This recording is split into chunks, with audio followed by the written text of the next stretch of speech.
If you're getting SIM card failure pop-ups on your iPhone 11 Pro Max and I want to fix it, keep following this video. Here we will show you how you can do it.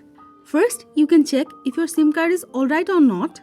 You can remove the SIM card, then reinsert it to your iPhone to see if the problem is fixed or not.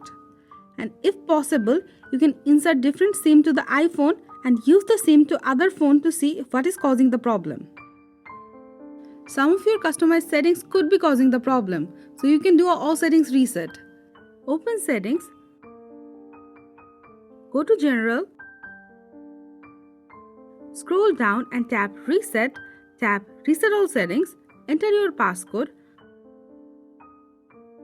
tap reset all settings, again tap reset all settings. Your iPhone will take auto restart and it will go back to its factory default settings.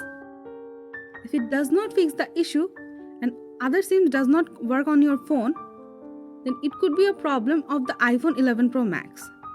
So as a last ditch effort, you can back up all your data and contents and do a hard reset by putting it into the recovery mode. We have a detailed video about how you can do it. We'll leave the link in the description below, you can check it out. And even the hard reset does not work, then it is the problem with your SIM and you need to change it. That's it for now. Hope this video was helpful. If you have any query on the topic, let us know in the comment box and subscribe to our channel for tips and tricks for Apple devices. Thank you.